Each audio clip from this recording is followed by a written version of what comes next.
Hello, investors. It's Don Vandenbord, Senior Portfolio Manager with Revere Asset Management. Today is Tuesday, Bloody Tuesday, September 29th, 5:08 p.m. Eastern Time, coming to you from Jim Thorpe, Pennsylvania, with the Revere Market Insight video. Not a pretty picture to present today. Shot across the bow started last Monday with a pretty brutal move down, but we rebounded Tuesday, Wednesday, Thursday, consolidated Friday, had a rough opening Monday, but recovered most of it. But overnight, the 10-year gapped again, and that stuck a nail in the coffin for growth stocks. And the weakness trickled over into other sectors. All 11 of the S&P major sectors were actually 10 of the 11. Oil was barely positive, but certainly not a good day for the market or for growth stocks in particular. You can see we've changed the state of the market to pullback, and that might be putting it mildly. Market leaders downgraded to neutral with a red arrow pointing to bearish, as over half of the 21 over 21 list has broken their 21-day moving average over the last couple of days. Short term, we're still at neutral, but the arrow that was pointing toward bullish is now pointing toward bearish. Same thing with the 50-day moving average. We are still above the 200-day moving average. We do talk about investing over 3 time frames, and the reason we do it is because the market doesn't get into serious trouble until it breaks the 200-day moving average. That's when you see your true harsh bear markets. Normally, the market tends at the top to hang out around 12% above the 200-day moving average, and that's where this latest pullback started from. And once you break the two, I've done a couple of webinars on this. Once you break the 200-day moving average, you can go down an average of you go down an average of about 27%. And those are the drops that we strive to avoid. And we strive to avoid them by recognizing when short-term, medium-term, and leadership starts to waver. We start locking in profits, our stops start getting hit. That takes us out of the market. No new setups come to the fore, which means there's no reason to redeploy new money into the market, and we let the market naturally take us out into cash, and that's what's been going on. It started last Monday with quite a few stops getting hit. We bought a couple of positions as the week completed, as some things set up, but stopped out on those new positions and some of our older positions this week. And you'll see when I go over the charts the damage that's been done. So what happened today, the tagline is broad weakness, S&P and NASDAQ 100 break below the 50-day moving average. But if you've been following us lately, you know we've been talking about this G5 index. This was something that our research into the stealth bear market that happened in February led us to track really closely. And today was the first day that, actually the second day that this really was down 2.9% or more. The first time was last Monday, and now following down to the downside, 3.62% down. This is a composite of 5 growth ETFs. You can see the rest of the indexes followed suit. S&P down over 2%, NASDAQ down 2.8, Dow down 1.6, mid-caps down 1.3, Russell down 2.2. I did mention how oils led. I've got a screen of about 200 stocks that I follow, and there's less than 10 that are green on this screen. A couple of oil stocks, a steel stock, and then things that you would expect to be green when the market's down, the VIX and inverse ETFs. So let's get into assessing the damage.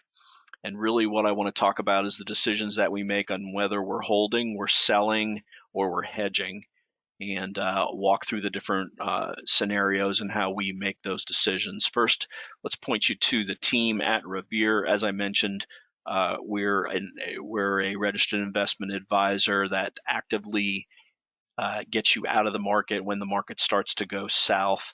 And if you're interested in this approach, we're underperforming this year, and that's because growth has been underperforming this year after we had just a fantastic 2020.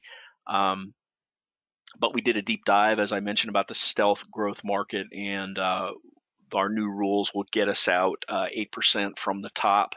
And right now we're less than 2% away from all of our stops taking us completely out of the market. So if you're interested in an approach like this and being able to sleep at night because you know that there's a difference between being the market going down and you not knowing where the stop level is and knowing where the stop level is. And that's what we talk about in these videos.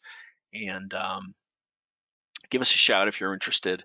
You can email any of us, Dan, Tim, Hunter, Muriel, Alex, or Don at revereasset.com, or call 855-REAL-WEALTH. That's 855-732-5932. So we're going to start with the S&P 500.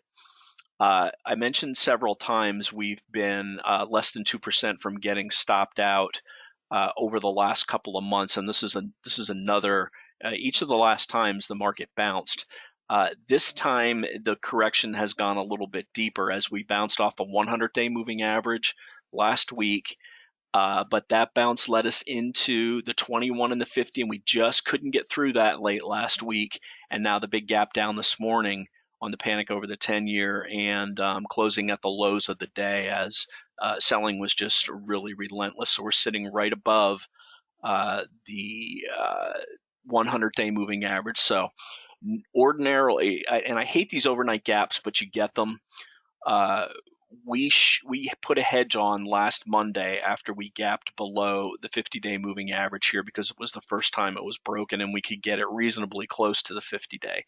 This time we couldn't get it on because we were. What point does it make to hedge when you're all the way down here near the 100-day moving average, which is your next level of support? You're better off trimming some positions. So we didn't hedge using the S&P, but we did hedge the NASDAQ 100 as that had more room to go closer to the 100-day moving average. So the hedge that we put on today was using the NASDAQ, not the S&P.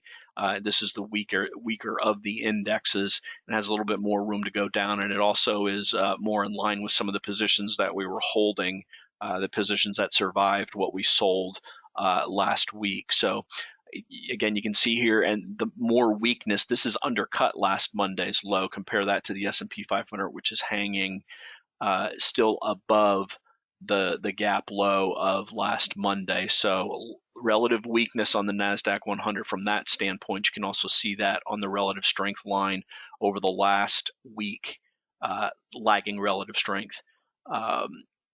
So we've got a little bit more to go down toward another percent down to the 100-day moving average. Let's see how tech being weak with the TNX. Let me show this, the TNX quick and compare this. This was the prior weakness in mid-February. This really started the sell-off in growth stocks when we had this gap out on a Tuesday after President's Day. And it broke out of this range, and that spooked stocks, and we had a really bad day in growth stocks that day. This continued to trudge higher, and growth stocks continued to get pounded as that happened. So let's compare this to now. This wasn't the catalyst last Monday for the sell-off, but as this went higher, growth stocks recovered last week. So the correlation isn't always there. But on Monday, so here we're at the top. We're at a little bit of resistance here on the 10-year. But Monday, this gapped up, and then we gapped up above on Tuesday. Notice we closed near the lows both days, but on Tuesday, the selling didn't stop on stocks. So although we came off and we recovered on Monday, the 10-year came off of its highs of the day and closed near the lower of the range. And when that happened, stocks recovered. That did not happen today. That's an additional sign of weakness. Now we're coming up into here in the high 1.5s. There's a lot of resistance over on the left side of the chart here from March, April, and May. And we've really had a very strong bounce. Wouldn't be surprised to see a pullback in the 10-year here. And then the question is, does that bounce or that pullback, do stocks bounce? And if they bounce, do they pause again into this 21, which is rolling over and breaking through the 50, and the 50, which is flattening out? It's very possible we bounce up and we meet the resistance just like we did last week, and then get another leg lower. Or maybe we go sideways for a little while, form a base kind of similar to what we did back here in February and March. We had this harsh reversal, didn't quite touch the 200, but we recovered, went sideways, pulled back again to the 50, and then went on a nice run where every time we pulled back and touched the 50, buyers came in.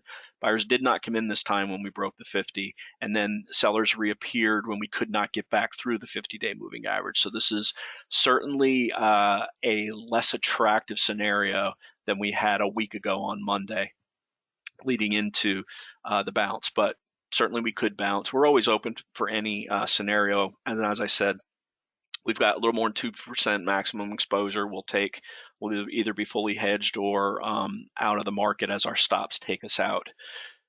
Same thing with the NASDAQ. We'll see, again, this is the weaker of the indexes. See what happens if we come back and touch the 100-day here, if that provides a bounce, or if we slice through it, or if we go sideways for a little while. We don't predict. We just know that the market's not as healthy now as it was.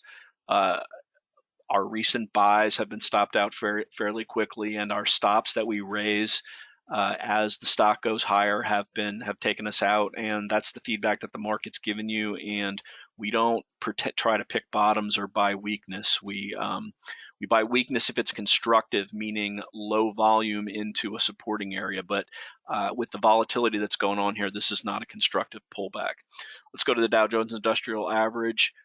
This one rallied into the 21 and the 50 and reversed off the 50-day. I had an alert set to see yesterday if we could get some strength and the Dow would get through the 50-day moving average. That would have been a good setup to go long, but we failed right at the 50-day, then broke the 21 today. And although the Dow is showing relative strength over the last week and a half, it's been after a protracted period of relative weakness. So this is the more defensive of the index, and this is where the money flows into when money comes out of growth. Mid caps, MDY. Finally, we really need to start talking about how the small and mid caps are showing more strength, and this is because of financials and oils primarily, and some basic materials mixed in, but not as bad relative to the 21 and the 50, and showing relative strength over the last week. And that applies to mid caps, even though we have broken the 21 and the 50-day. We're not. Look where we are relative to last Monday. On the mid caps and also on the small caps compared to the big cap indexes. Definite relative strength. You can see that over the last 7 trading sessions, even a little bit more if you go back to the prior week. So holding up better, and again, that's primarily because of oils, financials, and some basic materials mixing in. It's not because of utilities, which have been down for 14 straight sessions and broke below the 200-day moving average. So just because the term utility means, when you think of utilities, you think of something defensive, and money is very clearly not flowing into utilities, and I believe this is tied to the 10-year. So we went through the indexes. Let's look at, this is the poster child to me of broken leadership. Net was a leader since this breakout the whole way up. And we've owned this on and off all the way through here, but we got taken out of our last piece of this on this big volume move down. Look at the volume coming in here over the last 4 days. That's people getting out of net. I don't care how good the story is. I don't care what people think about it. I care about the price action. This broke out here. The breakout was tested and we bounced, and it tried to break out again. Both of those breakouts have now failed. We got stopped out of our last pieces of net today for gains in the mid to high 20%. So out of net now. Let's see what else we got taken out of today. Yesterday, I bought Bill on Friday when it got back above its secondary price of 272, the secondary that priced there, but On the weakness, got stopped out of it. It bounced right up into the 21-day moving average, which is now rolling over. So Bill's lower than where we sold it, but some things are not lower from where we got taken out of. ZI got stopped out of this today. The rest of this, as it broke below the low of this 21-day. Again, look on Monday how things bounced, but then look on Tuesday how they closed at the low. This is pretty much across the board in most stocks. So out of ZI for about a 5-6% loss. Got stocked out of Dexcom, but this bounced and actually finished high in its range. But we had been getting out of it. We're down to a half of a half position left, but when it broke below the lows of yesterday and under the 21, we closed out our last profits on this, less than a 10% gain. I mentioned net. Datadog got stopped out of this also when it broke. This has had a nice gap up on earnings. It's been going sideways to up, but we've been buying it on strength. And after every strong buy, there'd been a pullback. And so we really weren't making a bunch of progress on the position. We got shaken out of some last Monday. It went higher, but then when it finally broke below the 21 this morning, we pulled the plug on that last piece for low single-digit gains on Datadog. Ambarella, we took a piece of this off. Strongest stock in the market, and one where I really, if the market rights itself, this is the first thing I want to go back into. This was an offensive sell, as it really didn't touch any of my stops, but with all of growth getting pummeled, I got out of this early in the day. But look how this acted throughout the day. It put in its low early, made a couple of rally attempts but couldn't get above 156, but we did sell down here in the 152 area, and it did show relative strength during the day. Compare that to something like net, closed at the low of the day. And let's look at NVIDIA, closing near the low of the day, but relative strength shown by AMBA during the day. We do still have about a 3.5% size on this. Chipotle entered this last week, stopped out of it right away. Bought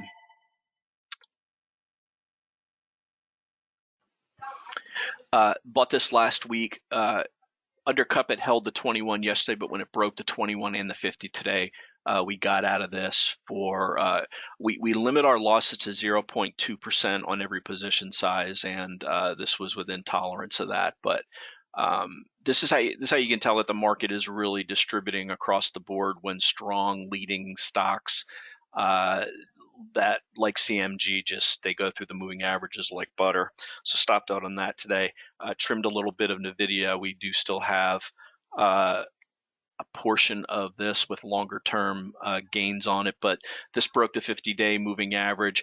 But and this is a decision for selling, holding, or hedging. There's a lot of support here around this 207, 208 area, the 50-day prior lows and the breakout areas. So still holding on to the last little piece of NVIDIA here. And then we added, as I mentioned, the QQQ hedge on when the S&P was around 43.65 is where we got into that. So what are we still holding? I talked about hedging. I talked about some very clear reasons for selling, but let's talk about some things that we're still holding in-house that didn't have the greatest of days today, some that are very close to our stop. For example, Lulu pierced the 21, but again, this is coming into an area where it's got a lot of support. So yes, I factor in moving averages. I also factor in trend lines and horizontal support, and 415 is a very big support area for this. So we're still holding on to this even though it's underwater a little bit. Had our great favorite setup, which is a gap up on huge volume on an event, in this case earnings, but not holding this, and with market weakness, this is very close to getting stopped out also. We're also still holding PWR. This is showing relative strength, not really making any progress, but still above the 21, and also a lot of horizontal support here. So in this case, this is a pullback, and there's really no reason the stop didn't get tripped. We're still holding on to it. Costco, also still holding, but this is very close to our stop also. So this is one that had a great reaction and 2 times average volume move on earnings, but gave it all back the last couple of days. Volume below the earnings day, but now we're sitting right on this 50-day moving average. And then if you look to the left, you've also got a lot of support around this 440 to 450 area, which is where it's sitting. So factor in moving averages and support on the left side of the chart for deciding when to sell, when to hold. And I did talk about hedging. We're also still holding Upstart. Big gains on this, over 100% on a piece of it.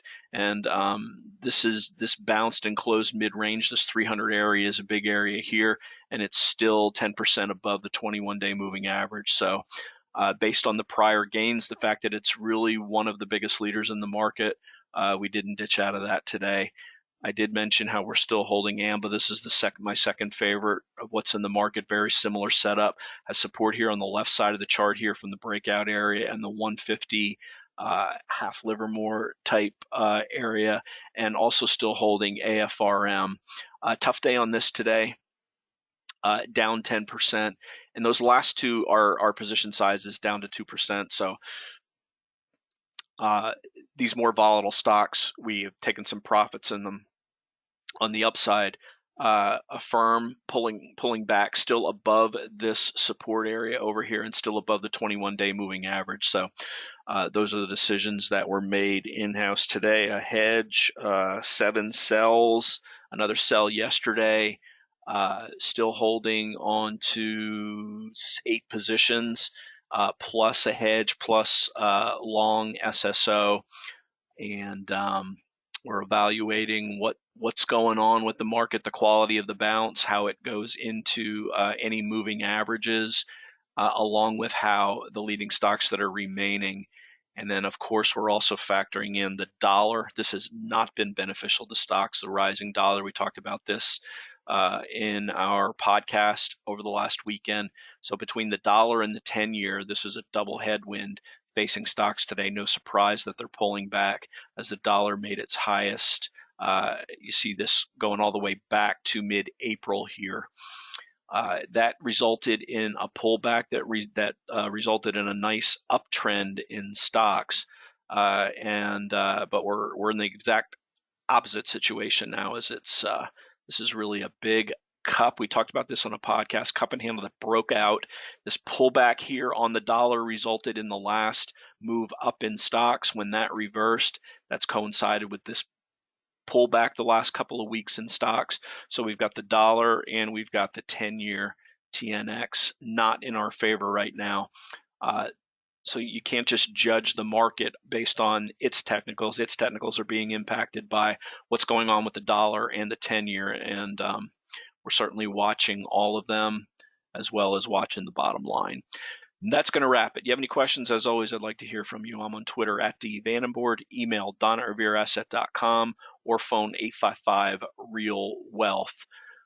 To wrap things up, what we're looking at tomorrow is whether or not the S&P 500 and the NASDAQ are going to hold this 100-day moving average. If it breaks the 100-day, we'll be hedging our S&P SSO position, possibly also adding to the Qs on weakness or checking the quality of the bounce back up into moving averages, and then also watching the 10-year note and the dollar to see what direction they take, and also if the correlations between them and growth stocks more specifically, but the market more broadly, see how that factors into things.